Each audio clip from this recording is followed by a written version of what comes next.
This is the 10% Happier Podcast. I'm Dan Harris.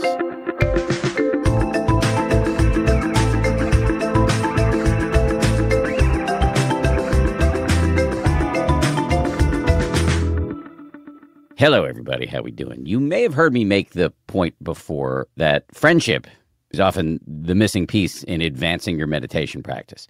This thing was never meant to be done alone. It's much easier in the carpool lane, surrounded by other people who take the practice seriously.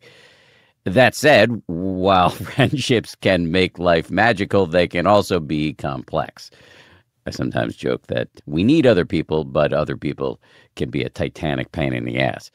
So today I'm in conversation with two of my very close friends and meditation buddies, Sebene Selassie and Jeff Warren, about the perks of meditating with friends, the importance of friendship in chaotic times generally, how to have difficult conversations, authenticity or vulnerability versus wanton oversharing, working with the thorny stuff that can come up in relationships, advice for people pleasers, and how to build meaningful relationships in the age of social media.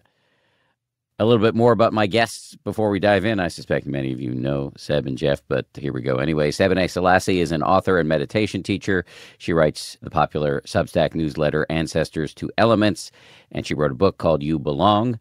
Jeff Warren is also an author and a meditation teacher. He has a Substack called Home Base, and he is the co-author, along with me, of a book called Meditation for Fidgety Skeptics. He's also the co-host of his own podcast called the Mind Bod Adventure Pod. Two more things to say before we dive in. First, we recorded this conversation live in front of an audience in New York City as part of a fundraiser for the New York Insight Meditation Center, an organization I highly recommend. And Seb, Jeff, and I are going to be co-hosting another in-person event, a meditation retreat, a weekend-long retreat called Meditation Party. We've been doing this for a couple of years now. Tickets just went on sale for the next one, which is coming up in October at the Omega Institute, which is north of New York City. I will put a link in the show notes. Before we get into all of that, though, I just want to give you a heads up about a big project we're launching right here in June. As you may know, we run an occasional series on the pod called Get Fit Sanely. It's all about how to take care of your body without losing your mind. This is now our third year of producing this series, and this time in June, we're going to go bigger than we've ever gone before. We're spending a whole month on the topic, and we have a great lineup, including a Dharma teacher who's an ultra marathoner, a doctor who specializes in gut health without all the snake oil, and a science journalist who's become an expert on the subject of rest. We're going to cover everything from motivation and habit change to the connection between your muscles and your mental health. And we will have a special kickoff episode coming up at the end of the week, this Friday, May 30th. And that will lead us into a full slate of programming during the month of June. And this is the extra cool part. For subscribers at danharris.com, every episode in the month of June will come with a companion guided meditation from the great Cara Lai, a meditation teacher who's a friend of the show and a friend of mine. You can get all the details on that over at danharris.com. All right, we'll get started with Seb and Jeff right after this.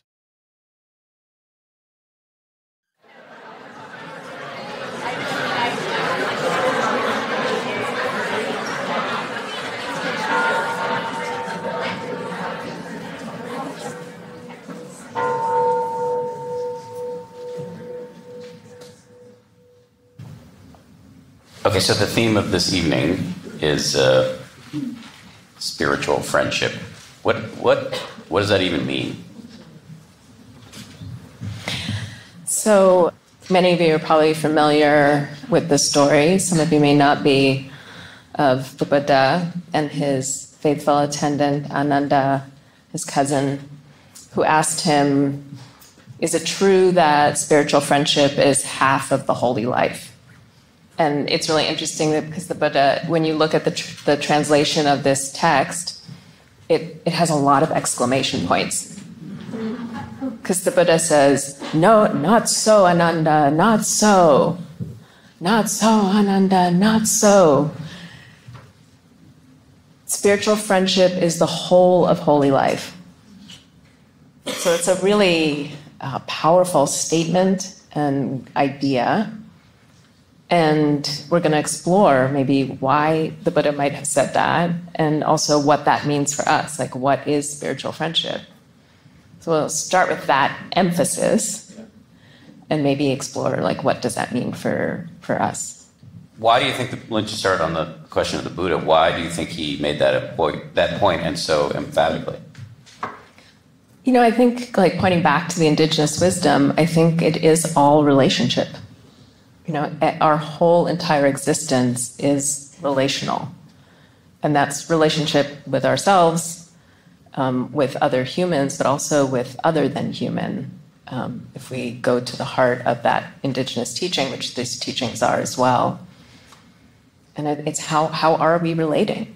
How are we in the world? It's not just this solipsistic practice internally. It's really this practice with everything. I sometimes think about how we're kind of stuck in one region of the brain most of our lives, the default mode network, which is the chattering, self-oriented areas of the brain. And that blocks us from relating to aspects of our personality that may be difficult. It stifles aspects of our personality that may be helpful. It blocks us in our relationships with other people and the world writ large. And what's needed is a kind of escape from what David Foster Wallace calls the skull-sized kingdom. And spiritual friendship is a route to that. Yeah, I know the term narcissism gets thrown around a lot and used too loosely in terms of its real clinical definitions, but it is a pretty good term for our general state of being for many of us, that we sort of think that our world is this, just what relates to us, ourselves. Yeah.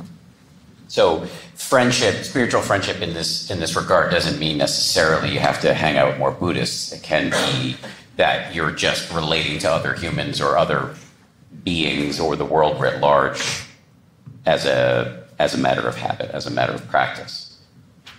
Yeah, I mean, maybe we can, I know that we're going to explore kind of all the elements of this, but there is the spiritual part of spiritual friendship. So I think that we can, or let me speak for myself, I can be a spiritual friend to any and all, but spiritual friendship, I think, for me with other humans requires that we are engaged spiritually together as well. Like, I maybe have a spiritual orientation to all my friends, but I don't know if I would call every single one of my friends a spiritual friend. Does that make sense? It does. I kind of bump a little bit on the word spiritual, which I don't Tell me about that, Dan. I knew it was going to start backfiring. I didn't know how early to do it. I don't know.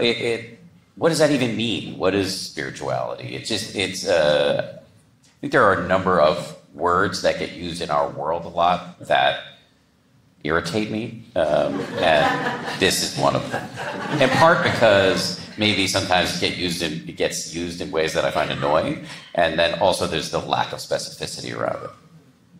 Well, I know for me, like, I don't think that it's about, as you were saying, like, it has to be a Buddhist conversation or a Buddhist relationship in terms of, quoting from scripture about what spiritual friends. I would say one of my dearest spiritual friends is my best friend Peter, who you've met in Toronto, and he is not a Buddhist.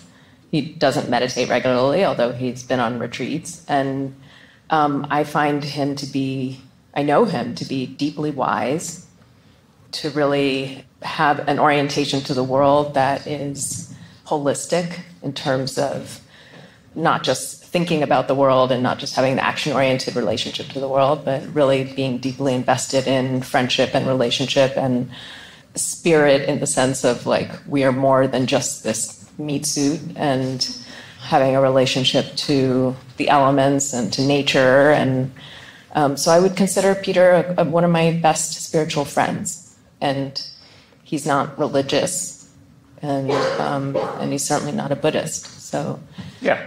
That's what's so interesting about meditating with friends and being explicit about your practice and talking about the experiences that happen in your practice, is that first thing is that it's deeper in the sense, potentially, in the sense of more depth, more material from the subconscious is coming up to consciousness that you're sharing. So more of your whole being is being shared in that relationship. but of course the direction it leads you to. And I think about so many of the text messages that you and I send to each other, Seb, and like the different random memes and things. They're all things that are pointing us to something that's outside of us, that's situating us in this bigger picture.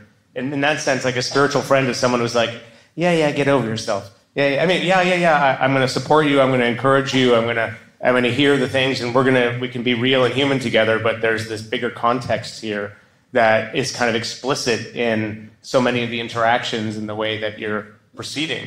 I mean, not just intellectually, ideally, over time through practice, experientially, like you're living more and more that way. I would say that's a kind of friendship that I appreciate and I want more of.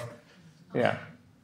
Yeah, and I love that you're pointing to all the ways it manifests. It's an embodied thing. Yeah. Like spiritual friendship sometimes can just be sort of this idea that we have of, the type of person that we want to be friends with. But it's also messy and lived, and it is all of the things that we're going to explore in terms of what relationship entails. So does that give a kind of a good enough outline of spiritual friendship? I don't know if this is following the prescribed plan, so I'm a little nervous, but I just have this sense. I sometimes joke about how I have this supernatural ability to guess what my audience is thinking, not necessarily these folks, but the audience listening on the podcast. And I just could imagine people would have the question, well, how do I make friends like that? We live in a time when meeting other people is incredibly difficult. Loneliness, depression, anxiety, it's all skyrocketing. I often say, like, we know that the most important variable for human flourishing is the quality of our relationships, and yet everything about modern life militates against that. And so we're talking about spiritual friendship. It sounds great. I'm sure everybody's bought in, but like, I don't know anybody who's interested in this stuff, and I barely know anybody at all. So practically...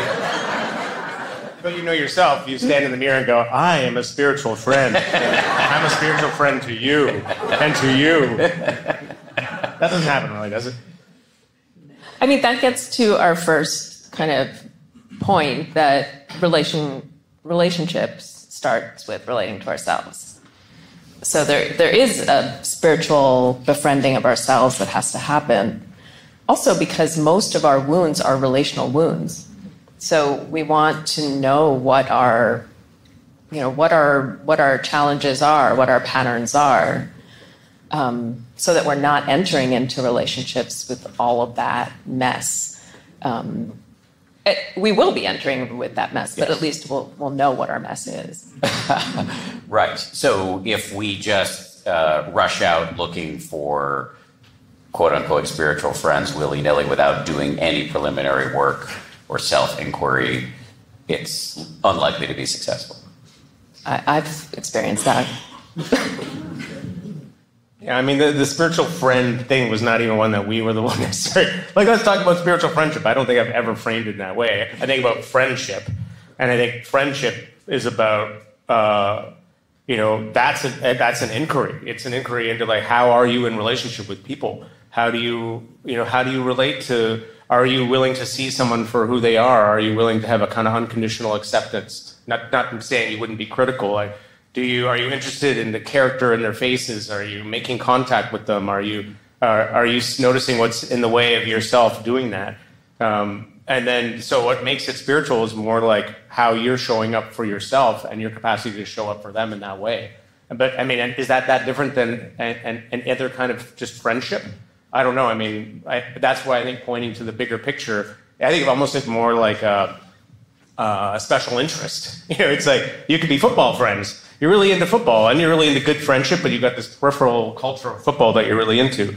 Well, part of the spiritual friendship maybe is just that you're interested in this bigger picture. Other people may live a bigger picture, but you're interested in explicitly thinking about it and talking about it and pointing towards it, and it's kind of like a special interest without having to make it too precious or anything. Yeah, and again, I think it starts with ourselves, though, because if we're showing up, even if it's a special interest, with all of our relational wounds checked, maybe we'll never fully heal them, but we have to at least be able to know what they are. Otherwise, you're just a rolling train wreck of a friend. Yeah, which I have been, yes. And there's a lot in there. There's sort of what kind of energies are we showing up to friendship with? These neediness or maybe walled offness. Yeah. That there are all of these aspects to relating to others that we can first start to identify in how we relate to our own challenges. And which is why I like communities of meditation practice can be so interesting and so promising, because you're part of those communities is bringing being honest about that material when it's coming up. Having that, being vulnerable enough to, in communities that I've been part of, there is often an invitation at the end of a sit to talk about, well, what was that experience like, to kind of try to grope towards some words or some honest representation of what's happening. And often it's things that you wouldn't normally talk about in regular conversation, but now you're primed, you're open, you've had a certain amount of insight, and there's a space that feels safe to do that. So the expanse of who you can be is bigger in those spaces. You keep bringing us back to starting with wrestling with some of our own stuff. When you say that, what do you have in mind for us to do? This is where, obviously, all of this is practice, but this is where the practice is so powerful. Because a lot of times, especially when we first come to practice, we don't even really know ourselves. We're just sort of acting out of habit. And just sitting and being with our own minds and hearts, we start to realize, all of these compulsions, all of these thoughts, all of these worries, all of this nattering that's going on. And again, it's mostly relational. Most of what's going on in our hearts and minds have to do with our relationships, whether it's our families, our friends, or work dynamics. So right there, we start to understand, well, what kind of spiritual friend am I if this is what's showing up?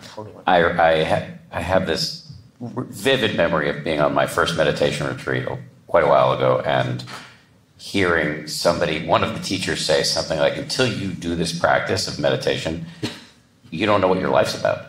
Because you think your life's about, loyalty, professional success, family, but mostly your life's about what's for lunch, and I fucking hate that person and whatever, that's most of, you're muttering under your breath all the time, and you don't know it until you do this thing. And also a lot of comparison, in terms of spiritual friendship, a lot of us have this idea of what spiritual friendship should look like or what friendship should look like, but we don't even know ourselves to know. I didn't really understand that I'm really introverted until pretty late, in adulthood, that I need a lot of time by myself. I'm very social. I like to be with people. I have a lot of friends, but I need massive amounts of time by myself. That's not how my life was constructed for my 20s or 30s. I had to learn that later. And I probably turned to meditation retreats just because I needed that time and was finding ways to give it to myself. So even those simple things of understanding whether we're introverted or extroverted or a combination, we start to know, okay, then what are my needs then? What are my relational needs based on who I am and how I am? That's why I love the neurodiversity paradigm so much, with its emphasis on unmasking, because it's all about that paradigm basically says that we all have unique brains, we're all neurodivergent in our own ways, but we don't realize it, that we have there's a sort of social idea of what normal is, that you inherit from your family and your culture, and you're trying to always hold to it. And so when I think about some of my early friendships, so much of it was just about basically robots trying to relate to robots behind these performances. That was performing being a human, and they were performing being a human, and that's still friendship. It was still dementedly fun in its own way, but it wasn't really.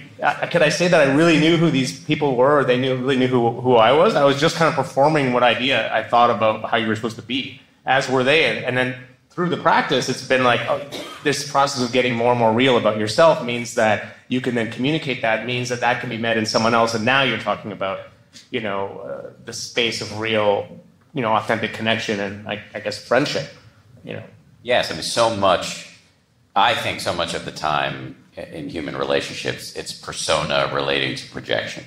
Totally. And what this practice can do is chip away at some of the bullshit. And this is an overused term, but authenticity is what can come out sometimes. Sometimes. Yeah. And that is, I think, what you're saying, the precondition for what we're using the term spiritual friendship you might call like a real friendship. Or what comes out is the mask of the spiritual friend. I am a spiritual friend. Wandering around in your flowing robe and like your hair, Vidal Sassoon commercial. I feel so seen. Just being real. Relational wounds, though, that's another term that's been thrown out. We talked a little bit about relational needs, which can be seen through doing the practice. I'm actually an introvert. That will help me understand about what I need in a relationship and communicate what my edges are. But relational wounds, is that something you recommend we probe through practice, or is that more of a therapy thing? I mean, I think both. Yeah. That's been my experience, that I kind of need many tools to tend to myself. And let's say we're not talking about shaming ourselves in any way, that these wounds and these patterns come from our families, ancestrally, from society. I always say, start with blaming the system first. The systems stink, and we don't need to kind of beat ourselves up for these things, but we do need to take responsibility for how they're showing up, because they will spill out into our relationships. I know, Jeff, you had, if I'm understanding you correctly, your thesis is that... There's no thesis here, Dan. But you can try. That if we through this practice, we could develop, as you call it, like an unconditional positive regard, which comes out of the therapy world. It's just the state in which a therapist is ideally in when working with a client or a patient. Can we develop some sort of non-judgmental remove, mindfulness toward all of the contents of consciousness, which allows us to see our patterns with some friendliness, and therefore hopefully not be so owned by it? This is a really helpful state from which to relate to other people, because we're less owned by all of our patterns. Yeah, and it doesn't mean that you're actually going to show every part of yourself to every kind of person, because that just wouldn't be practical or intelligent, and there's such a thing as boundaries. But at least you're aware of what you're showing and what you're not. You know what I mean? You're just in a place of being more aware, and so you have more choice. Yeah, and then we can be clear about what our needs are and what our boundaries are, what our likes and dislikes are in terms of relating. Because, as you said, there are many people who have a lot of challenges with finding friends and making friends. And so that with that self-awareness, then it's easier to be vulnerable and ask someone out for a coffee date and know that we might get a rejection, but that won't wreck us and have us, under the covers for the next 2 weeks. Very practically, I think one of the pieces of advice that I've often heard is to volunteer. You can volunteer for a great organization like New York Insight, or shout out to New York Insight. That was a blatant attempt at crowd pleasing on my part. Or it could be an animal shelter, a food pantry. That is a great way to meet other people, and the act of volunteering is in itself ennobling. And then we're still going to have to be vulnerable to opening ourselves to other people and taking the risks of getting to know someone and maybe having them not really connect fully, and then trying, someone else. And that's as true for platonic friendships and spiritual friendships as dating. And so these are things that, all of us have experienced as adults. But when we're talking about these deeper space of spiritual friendship, the stakes can seem even higher. And so it does take that sort of inner knowing and inner strength to do that, to be vulnerable and brave. Coming up, Seb and Jeff talk about vulnerability / authenticity versus sloppy oversharing, and the upside of what is sometimes called spiritual friendship. Don't love that phrase, but do love the reality of it.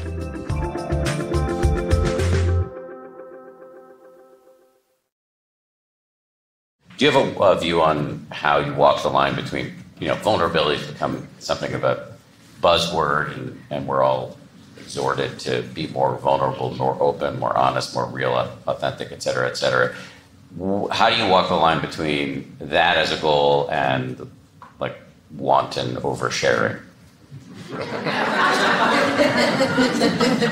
Yeah, I mean, we've all talked about this before as teachers, and that's something I first heard from someone Nadia Boltz-Weber, pastor, who talked about when she preaches in the pulpit, she always shares from scars, not wounds. Or tries to, right. And so I think that's true of I do share my wounds with you two and with other close friends, but I don't share my wounds with just anyone, and we probably shouldn't be sort of pussing all over other people. I guess you haven't, it's like in AA, the term two-steppers. The term two-stepper from the world of Alcoholics Anonymous. So there's 12 steps.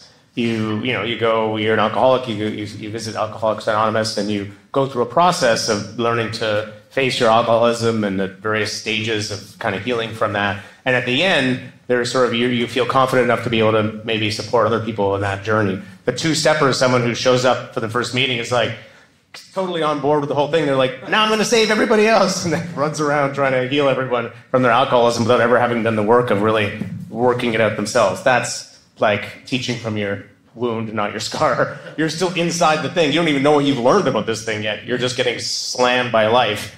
And now you're going to try to, make a sermon about it, but you don't even know what's happening.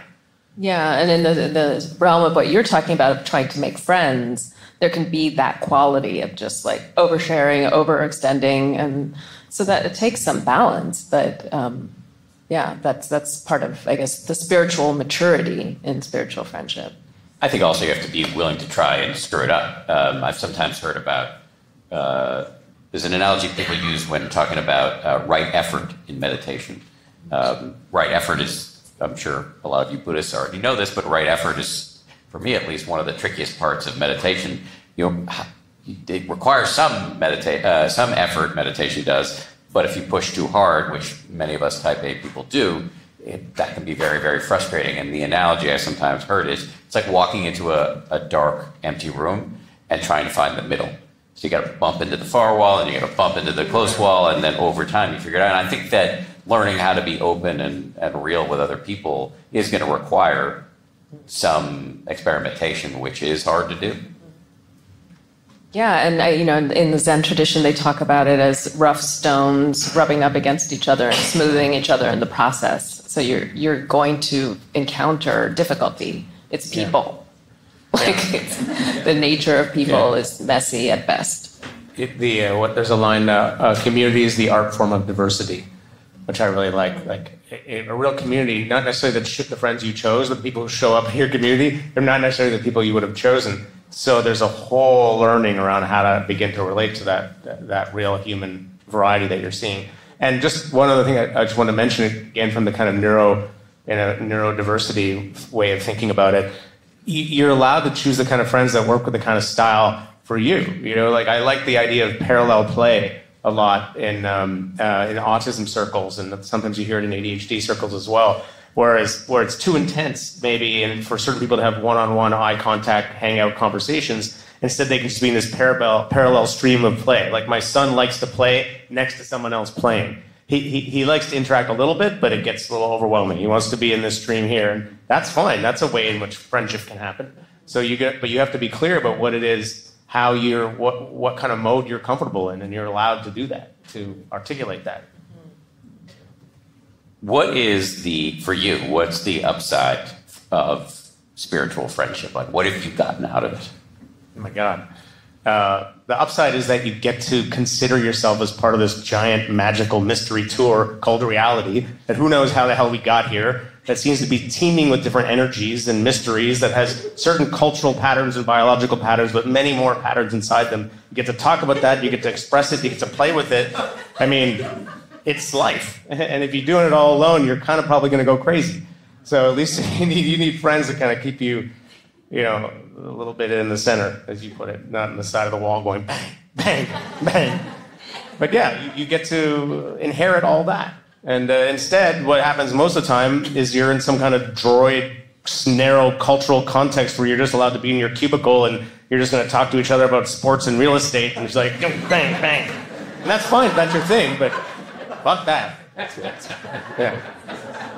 That would be my sales pitch for the spiritual friendship.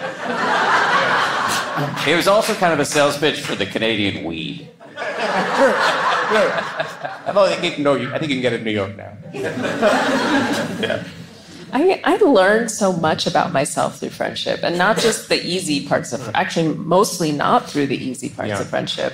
There's sometimes in Buddhist circles, I know many of you will appreciate this, people use skillful to basically just mean not messy, and they don't really want to go towards the mess. I love the mess. You do. Like, I learned that you do. Thanks. You do. You are a mess. You like mess.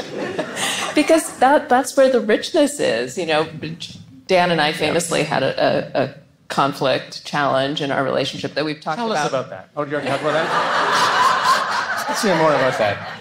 Wait, there's a whole podcast section about it in an episode that we did, so you can go back and listen to it. But, you very bravely called me in about something that was, really hard for me to hear. And it was hard for you to tell me. And that took bravery.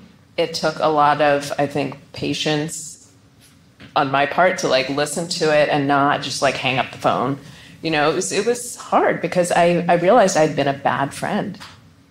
And I think that's overstated. No, I had. Yeah. I mean, that's basically you were calling me in about something that I had done that hurt you. And so that I learned so much that experience and that conversation. And we have to be willing to be vulnerable in those ways, to have those hard conversations and to grow from them, right? And that deepened our friendship greatly. Yes.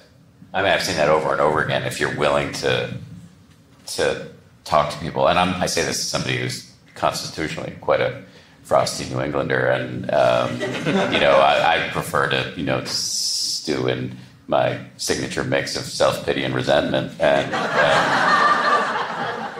yet if you can do the hard work of bringing it up with somebody, that conflict, hopefully it's healthy conflict, can change for the better the nature of the relationship over the long term. That happened with you and me too, actually. Yes. With this was more Evie. Dan is the common denominator. It's never happened with Sebene and I. You want to tell the story now that you brought it up? What was her? What happened again? We were writing the book together, Meditation for Fidgety Skeptics, and we had a really fun time going back and forth, across the U.S., or at least one direction across, and met lots of interesting people. And then you had to do all the work of turning it into an actual book, and Carly. And I was just given these little miniature assignments of writing kind of snappy meditations and talking about, a particular area of practice. But instead I would submit these 80-page long disquisitions on the nature of reality and consciousness. And Dan would just send these helpless comments and getting increasingly aggrieved and upset, and I thought we were having a fabulous time. And then, meanwhile, the clock was ticking, and the book had to be in 1 month, and I was writing page 120 of my bullet points of how, anyway. And Dan finally exploded in impatience, and didn't realize it was my ADHD kind of going. I was doing the best I could. I had my own way of doing it, and there were some good little bits there, but. Anyway, I think it was actually Bianca who said, Dan, you should make this part of the story, because this is the truth of what's happening. And as soon as you had that insight, you stopped being so crusty, and I stopped being so feeling guilty or whatever. Not that I was feeling that guilty, but. And then things got better, and it became part of the book, and I've been happier ever after. Now I can't stop getting this stream of heart emojis from Dan. It's every day I wake up, heart emoji, heart emoji, heart emoji. He's never sent a heart emoji, people. I don't think he sends heart emojis to Bianca. Well, I'm curious, because I remember that part in the book, and I was really impressed that you guys kind of made that public and explained the process, but I think when you approached me, you had already started doing your work with your communications coaches. And I've started reading that book because I've been so impressed because Let's Talk, isn't it? Yeah, the book is called Let's Talk by Dan Clerman and Mudita Nisker. And it's fabulous. And I've seen you use that method over and over again on us. and I think your way of dealing with conflict has changed so much, or just communication in general has changed so much since you started working with them. And that seems like integral to relationship, good communication, of course. But could you say a little bit about the methodology? Yeah, I would say Jeff kind of let me off easy. I look back at that chapter in our friendship and in my, just behavioral repertoire with a certain amount of, if I want to be Buddhist, I'll say wise remorse, but it's more like shame. Where I just have it's in my characterological makeup to be a frosty New Englander, a crusty New Englander. I can be irritable. And also, not incidentally, I had several decades as a network news anchor, and we aren't necessarily trained to have small egos. You don't get into that line of work because you don't like attention or to be the boss or to have other people shut up and listen to you. So that all was in my marrow, and I think in some really unhelpful ways. And actually, that experience of writing a book under intense pressure, and Jeff, I get that you were too hard on yourself. Yeah, you get excited and have all these ideas, and I was just under too intense a deadline, and also just didn't have the skills to communicate clearly, and was irritable, and I think really unproductive ways. And then I met Dan Clerman and Mudita Nisker, who are two longtime Dharma practitioners who have this very simple protocol for communicating with other humans. And I think it's so interesting that we know that we are, and I say this all the time, I just find it so interesting that we are this intensely social species. We didn't get to the top of the food chain because we have wings or fangs or size. We got there because of our capacity to cooperate and communicate and collaborate. And yet, we're almost never taught how to actually do that. We just walk out into the world being taught by our parents and the culture how to communicate and how to interact with other people. And usually those are the lessons that have been imparted to us are unskillful, to use a Buddhist phrase that is often deployed somewhat abusively.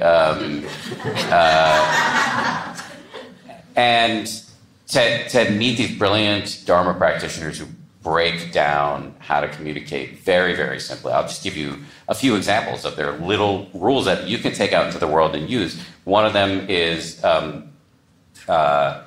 chunking instead of flooding. Most of the time when you talk to people, I don't know if this is true for you specifically, but for many of us when we communicate, we just flood people with paragraphs. And on the other side, they're just waiting for you to shut up so they can say the thing they want to say. So the fact that we can ever get words out of this skull-sized kingdom, out of this cranium, across this unimaginable chasm into the brain, the world, the cosmos of somebody else is a fucking miracle, right?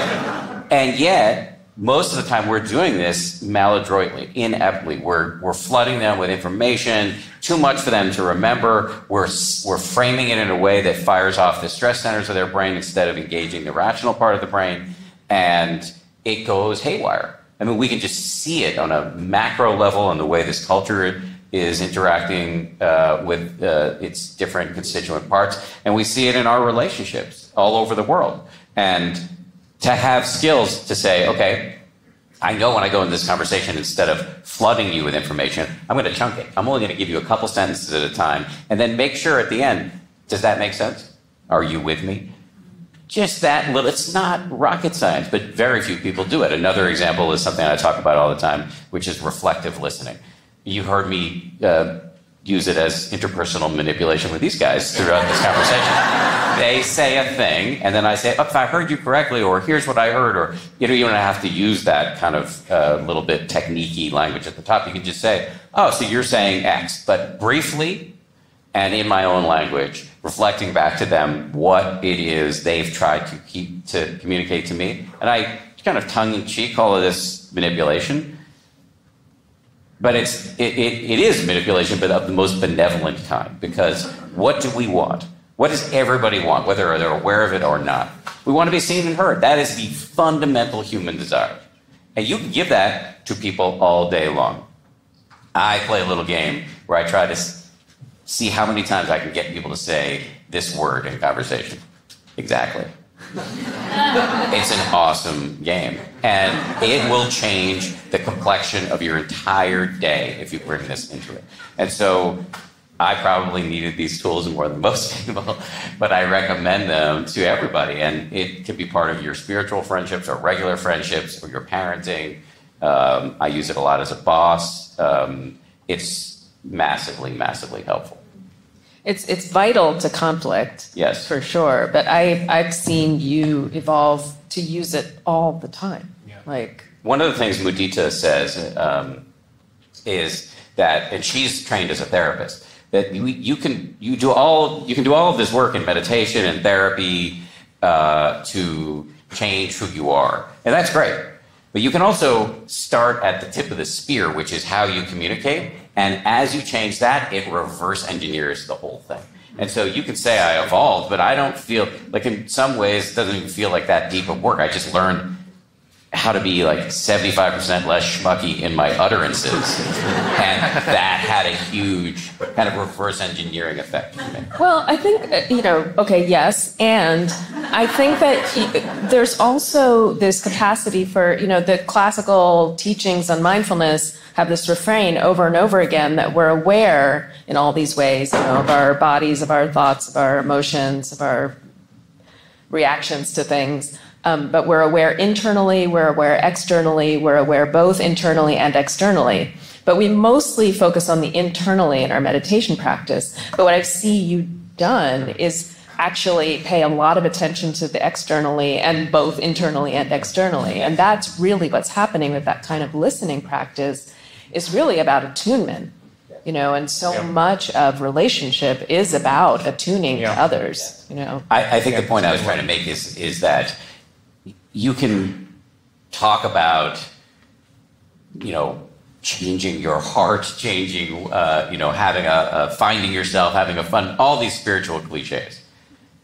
Or you can just learn some very simple practices, do that, and it has this profound effect. Because if you had talked to me about attunement a while ago, I wouldn't have known what that meant.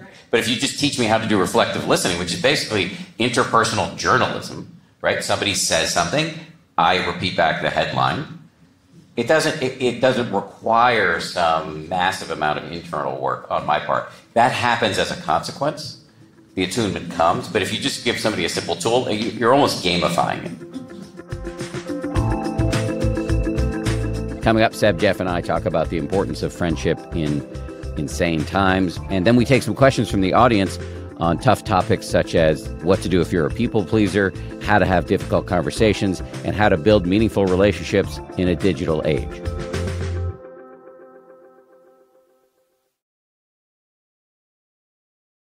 I was talking before about the kind of dysfunction in our larger culture, and I'm just wondering to you guys, what's the role of friendship for surviving insane times?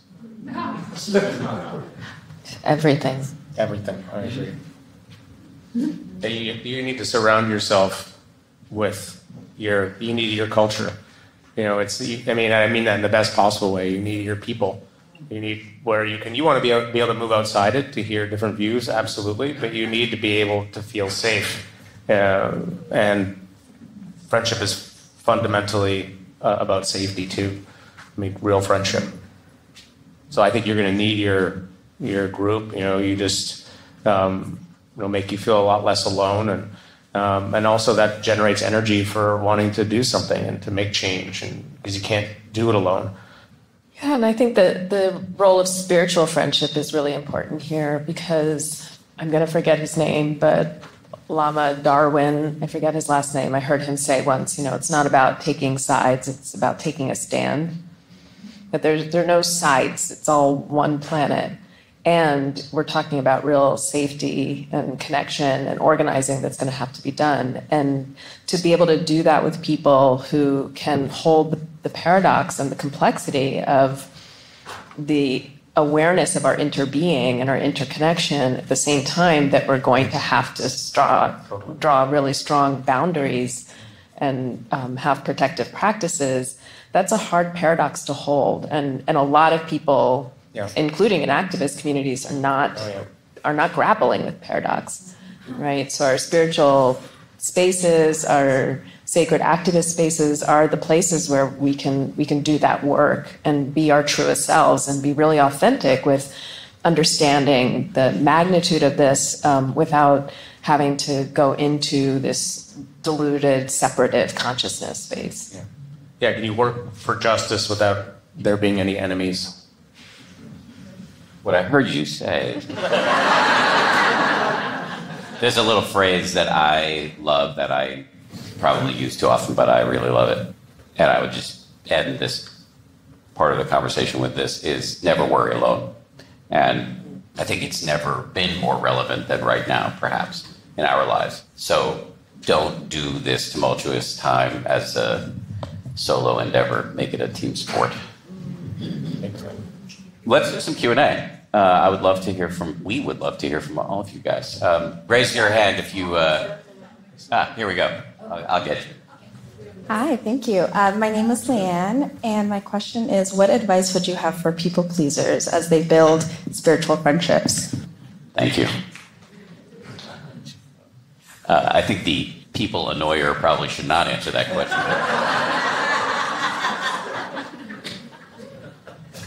Yeah, there's so much we didn't get to. And, I really, there's so much about intention that we didn't really touch on. And I've had to really look at intention and where my attention goes around people pleasing.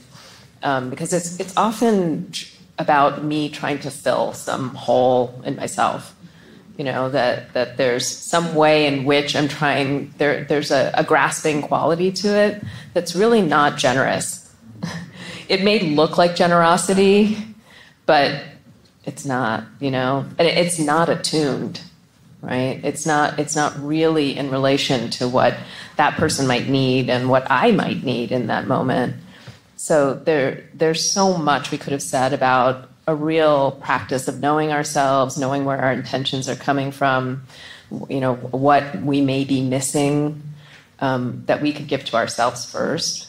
But there's so much about fawning as a trauma response and that we could talk about. But it's such a great question and a really important area of attention for many of us. Can I make a comment on it too? Because it's funny. I remember in the early days of this friendship that I have now, a really good friend of mine, we had dinner together, and he said normally. He just sort of made a comment that often he would get people's bills, and he would always pick up the bill and do this thing, and I realized, he has this pleasing thing, and I remember, and he felt comfortable enough to kind of talk about that with me, and so I said to him, I remember saying, "You will never pick up my bill." And what I meant in that time was that I can see that you got this thing going on. And I don't really want to be part of that. I like you just how you are. And it was cool to be talk about it right early on in the friendship. This is 15 years ago or something. And we're even closer than we've gotten to be really close. And that paradigm never really, or that kind of habit never really got any traction between the two of us. Yeah. That's what I think is interesting about, making your neuroses here, make it public. In a safe way with the people that you feel comfortable with, but hey, this is the way I am. I'm wired in this weird way. You can help support me in this too. Who else has got a question?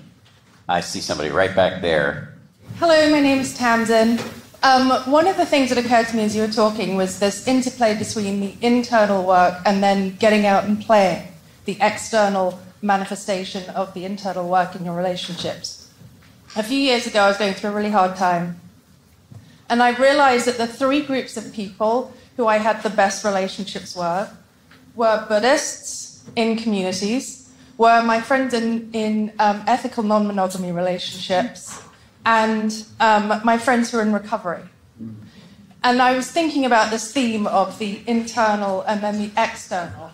And I like to look for patterns. And I was wondering if there was anything else that I was missing in terms of that, the constant looking in, the looking out, the checking in, the consent, and then the back in and the back and the interplay. That's what the... Blah, blah, blah. I could keep going, but I'm going to stop. Yeah, the other thing that comes to mind, Tamsin, from that those groupings is some relationship to ethics and ethical guidelines. Like all of those communities work with that, and that's so important in kind of the way we're relating. You know, what is wise speech? What is wise action? What are real boundaries? And they seem to all address that. We have a question right there. Yes, and we got a microphone right behind you. I'm Heather. My question is for each of you, one or two or three guidelines or agreements you would advise to have a difficult conversation, but not the difficult conversation that the two of you had, more of out in the political realm around belief systems. What do you think are important guidelines to engage into those? A couple rules of thumb for talking about politics. One, never try to change anybody's mind. If somebody gets a sense that you're trying to convince them that they're stupid, it's unlikely to go well. That fires off the stress centers of the brain and fails to engage the prefrontal cortex, which is the reasonable part of the brain, and we want to stay here, not here. And so going at somebody in that way is unlikely to be successful. A second thing is to describe your own beliefs instead of characterizing theirs. You don't give a shit about anybody. You don't care if the planet burns, et cetera, et cetera. Again, unlikely to engage this part of the brain, which is where we want to stay. And then I would say that reflective listening is incredibly helpful in this regard, that you can actually give the other person what they want, which is to be heard, and then you're relaxing their nervous system enough so that you can be heard. And so a really useful goal, because I've been talking in the negative, a really useful goal, and I got this from this group, the Braver Angels. They bring together Reds and Blues across the country and have these remarkably successful dialogues. Their goal is accurate disagreement, and I really like that. Yeah. It is also the principle of strong manning someone's position versus straw man. Steel manning. Yes. Steel manning, yeah. Yeah, it's like, can you, in some ways, put yourself in the position of advocating for them? And reflective listening, actually, the ninja level of that is you're not only reflecting what they've said to you, but you're reflecting their implicit positive intention. This is a Dan Clerman, Mudita Nisker bit of lingo. What is it that they're not saying that is really what they want? And it's helpful to use words like maybe or perhaps. You're saying X. And that's, you put yourself in the position of advocating for them.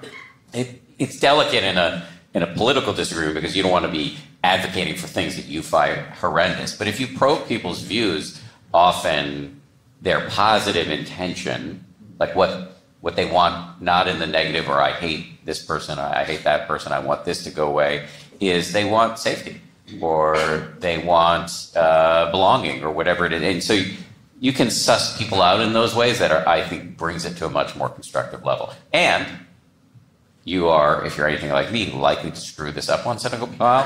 And so I would recommend self-compassion on top of that, of like, all right, give yourself a break. Hi, Lisa. This has been great. Sort of a question or a comment. So I have a spiritual friend that I do sound bath meditation, and he didn't train me, but I've been knowing him for 5 years, and he just lost his job, and I was trained a year ago, and he came to my apartment recently, Saturday, and said, can I have your training manual? Because he just got let go of his job. And I said, absolutely not. It's copyrighted, and I paid money for it, and it's against my ethics. And then he said to me, it's for the better good of everybody for you to give this to me. I'm like, what? It's like spiritual manipulation, I don't know, whatever it is. And then, because I'm a people pleaser, I'm like, you want to come and do a sound bath? Because I use different bowls than his. He uses Tibetan, and I use crystal tones. So I'm really obviously upset about this. And I've had conflicts where I've negotiated and it's been better for the friendships, but I really don't know if this is something that, he's not coming over, I'm taking that back. But I don't know, just a comment. I'll say something about it. I'm kind of interested in hearing from Seb on this, but not all relationships need to be continued. Continue. You don't have to stay in contact with people who you don't feel, I don't know if I love this word, but safe around. I think that word has been sometimes misused, but I think nowhere is it written that you have to go to Thanksgiving dinner if you're going to be re-traumatized. Nowhere is it written that you have to stay in a relationship with somebody where you don't feel comfortable. I think it's great to the best of your ability and using your judgment to maintain relationships if you can, but, boundaries are a thing too. Yeah, I mean, I've had to, for the sake of my health, have very clear boundaries and with family members, with certain friends, and had to end a spiritual friendship quite recently, actually. And yeah, that idea that everything is workable or every friendship has to be saved, it's not fair to us. It's not fair to ourselves. Yeah, it's definitely sad. Sir, I got you. Hello, I'm Fuad. Any commentary on modern friendships? So what I mean is about social media and everyone sort of having a bit of an inauthentic connection with people, friends on social media, whilst meeting here in real life is obviously very nice. But any commentary on that specifically, because we're in a unique situation, I think. Thank you. I'm not on social media. So, but I'm on Substack now. And that's kind of like a social media thing. And I've been enjoying kind of getting to know the community there, and I do a thing on YouTube, and over the years I've gotten to know all the people who leave comments, and I also do various Zoom things, and I like Zoom realities because you can kind of turn off the camera if you want, you can go over here. I think it gives you a lot of leeway for lots of different kinds of nervous systems to begin to find their way into communities and connections. So, those are some examples of ways I think that it's positive, but I don't have enough insight maybe to speak specifically to the ways. Do you want to say something about the messed up parts of social media? Of which I'm no longer on social media, so I have presence there, but I'm not. Yeah, really, get off. But I've actually made friends there. I have some friends in my life now who I've collaborated with and gotten to know, who I met through Instagram. So there are possibilities there. I think that we often mistake parasocial relationships and social media relationships for real relationships. Those relationships flourished because we ended up meeting in real life. Yeah, and exactly. Then deepening the friendship. So there's a true relationship there. And I will say, it's not only about in real life. My 3 best friends have not lived in New York City in over 20 years. And I'm still closer to them than I am to anyone else in my life. And so it's not necessarily distance or the fact of not being in real life. It's the quality of those relationships and how are we really sharing. I speak to those people almost every week, and they know what's going on in my life, and we visit each other regularly. And so what are we looking for in social media that quality of friendship? And how can we advance that if that's where we met someone or if that's where we've gotten to know someone, but not mistaking a social media relationship for a real relationship. There's no way. I totally agree with everything you guys said. And how old are you? What's your name again? Fuad. It's hard to say. Fuad? Yeah. And what's your sorry, that was your name. What is your age? I'm 33. Okay, so he's young. And he's grown up. What are you saying, Pam? I'm saying we are old, and he's telling us we grew up in an era where we had no choice but to I remember calling my friends on a landline saying, "Can you play?" And we there was nothing else to do. Fawad has lived in this digital morass his whole life, and through no fault of his own, because of the world we created for his generation and my son's generation and your children's generation, there has been this massive degradation of social fitness and social hygiene. And so I understand, or at least what I think your intention underneath the question was, your world and the people, your peers, have been handicapped. Not to mention that they lived at a very young age through a global pandemic.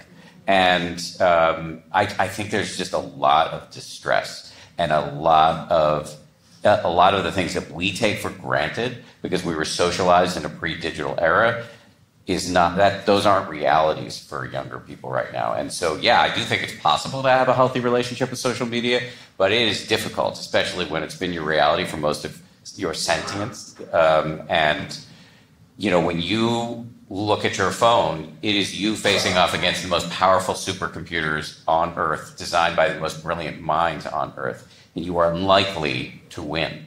And so having some set of tools that you can use to operate with this technology with some degree of sanity is really important. Not everybody can log off. It would, at your age, it would probably cut you off from the larger culture and people in ways that might be really difficult. I don't know all of your circumstances. So I think it's like little hacks, put your phone away 2 hours before bed if you can. Try to get into the habit of not bringing your phone to meals with other members of Homo sapiens. Try to meditate with some regularity so that you have self-awareness enough that you recognize, I'm on hour 8 of Twitter and I'm typing in all caps. You're in a difficult situation. I just want to validate that. And I think there are little tools you can bring in to turn the volume down on some of that distress. And also just to make it a real point to create IRL relationships. So what I'm hearing you say is that we can have a better relationship to social media. And Fuad, Yes. Were you asking about that and also relationships in social media? Should I laugh? No, I didn't know it was going to go this long. He's questioning not only his question, but whether he should have come here tonight. And he's realizing that sometimes interacting with live human beings is not all it's cracked up to be. Especially old ones. Hello. Yeah, so I'm glad we're having this conversation because I do think you made a very good point about younger times. I still remember pre-social media. It was 2005. I remember when Facebook came in. But definitely people slightly younger than me, definitely it's even harder for them. But I will say that it is a different world. And I think there is a big generational gap. And I think that we have to find other tools, maybe sessions like this. Literally why I'm here is one of the reasons I decided not to be online and be here instead. But I will note to other people that it is even awkward for younger people to meet in real life because they're literally not used to it. And the alternative to be at home and not to go outside physically, plus things are very expensive. So it makes it very hard. And I'm just acknowledging that for this group. It is a different world. Sorry, I'll stop now. No, you're totally right. Thank you. And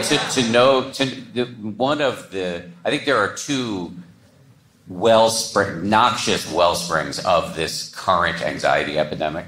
There are probably many, but the two that I think are most prominent. One is the lack of social connection for a social species. When you take that away from people through a pandemic or through addiction to technology, we are going to get anxious because our source of safety has always been other people. And we've taken that away in many meaningful ways. And then you add on top of that a growing intolerance, an allergy to discomfort.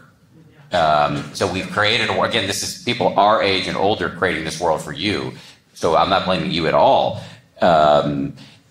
We've created a world for you where you want a date, you want a meal, you want a flight, you want a ride. It's all a swipe away. And as a consequence, people are just can't handle discomfort. And so you combine these two things, and it's really, we have a massive mental health epidemic in this country and in this world. So the only thing I would say to you is that actually I think you are well positioned, given your age and your interests, to do something about this. You should be organizing events. Meet the new head of New York Insight Meditation. We nominate you, young person. I say one quick thing about that too. Not to like, you're like, oh, why did I ever? We're made of other people, and other people expand who we are as people. I have 2 young children at home, 2.5 and 5, and sometimes I feel like I'm in the narrowest little larval cycle of this, like, I'm like poop, eat, sleep, poop, eat, sleep, poop, eat, sleep, and my nose is down here, and it's like I'm underground burrowing with these 2, and it's like this is my whole world, you know. And once a month, I would not even that. I would get out. And I would see people. I would see my friend. I'm like, oh my God! I would remember who I was. I had a life. I would grow new appendages. You know, it's other people that show you that. That's why travel also is so liberating. You got to get out of that larval pattern of just being in the house and just being in the social media cycle. And so, yeah, not that I'm passionate about that. But I do. Yes, sir. We actually have a couple of questions from Zoom. One or two gentlemen, and then we'll do Zoom. Cool. Parv. So you had brought up a key point about your meditation habit, right? And I think that's a key point. So like, what do you guys do to ensure that you guys are doing a daily habit? Because if you're not meditating daily, it doesn't compound. I feel that unless you go in there every day and sit down and actually do the practice daily, there's this loss. And you kind of go back to your original, monster self. So what's your strategy? Well, actually, I don't think you need to meditate every day in order for it to compound. I think you need to be interested in practicing every day, whether that's on the cushion, whether that's in movement, whether that's in relationship. The way I do that is through I have a kind of skills framework, or am I being a quantumist? Am I going to go like this towards make this really intense point with you, or am I going to just kind of back off? Let the energy be there and have a more measured way because I have more space around the impulses and the movements. Do I have more clarity? Can I practice clarity about what I want to say and take that pause? When I choose my focus, can I stay with that focus, whatever it is? Is it my work or my creativity? Those are ways to take the meditation practice. Those are the things. A seated meditation builds in you a capacity for that, but you can be practicing that in so many other kinds of contexts. I will say, though, a seated, simple practice of stillness is pretty great medicine because it's the place where you won't fool.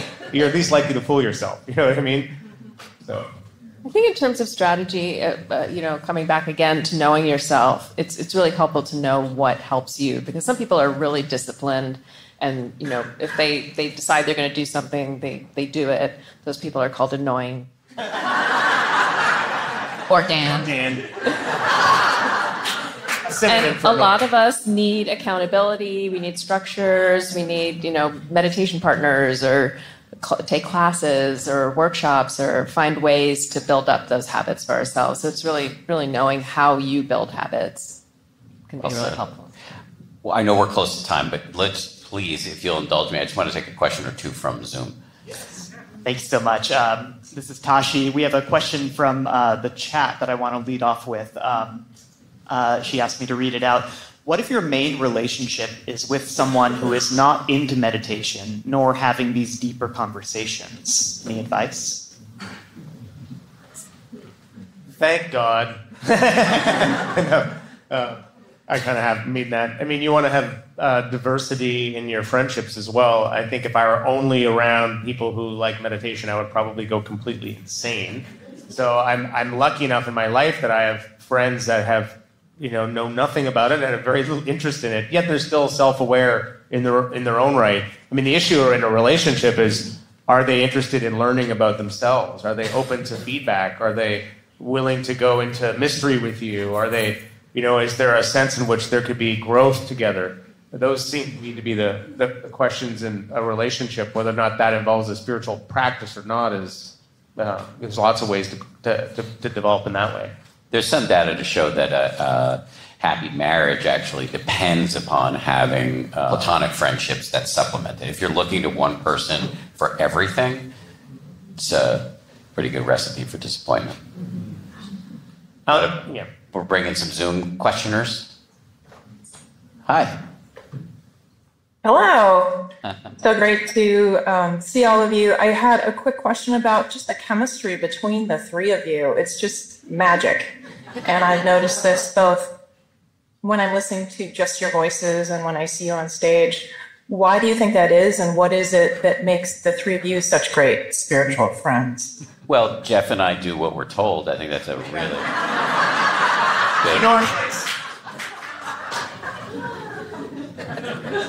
I really don't know. No, I know I'm the boss, but there is some kind of magic. I mean, Dan and I were friends, and then Jeff and Dan became friends around the same time, separately. And Jeff and I have only known each other for about 3 or 4 years, maybe. Yeah. But we didn't meet in person until about 2 years ago. Yeah. And then when the three of us decided to do something together, it just clicked. And, I think that there is a reverence that is obviously seen and felt here by all of you, that, this was called Spiritual Friendship. Our title is like Reckless Conviviality or something like that.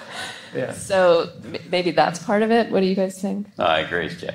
I mean, I just like these guys. I like hanging out, and they both make me laugh, and I learn from both of them. It's that sweet spot of being able to be kind of irreverent and ridiculous together, but also really respecting them and who they are and what they've gone through. And I learn a lot from both of you, and I love you both. Yeah. Love you, buddy. I want to put a pirate shirt Heart on. emoji. Let my hair billow in the wind. Well, there's an expression, we choose our friends by our ability to amuse them.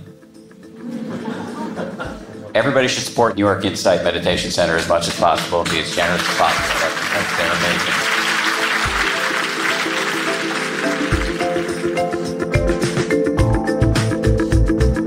Thanks again to Seb and Jeff. Don't forget, the three of us will be co-hosting a weekend-long in-person retreat called Meditation Party.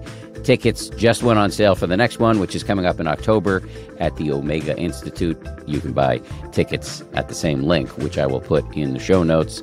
It's always a good time.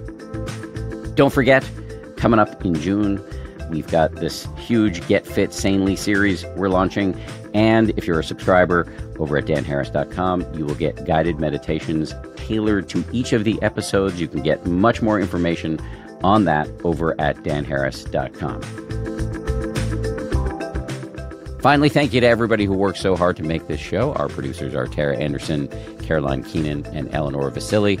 Our recording and engineering is handled by the great folks over at Pod People. Lauren Smith is our production manager. Marissa Schneiderman is our senior producer. DJ Kashmir is our executive producer. And Nick Thorburn of the band Islands wrote our theme.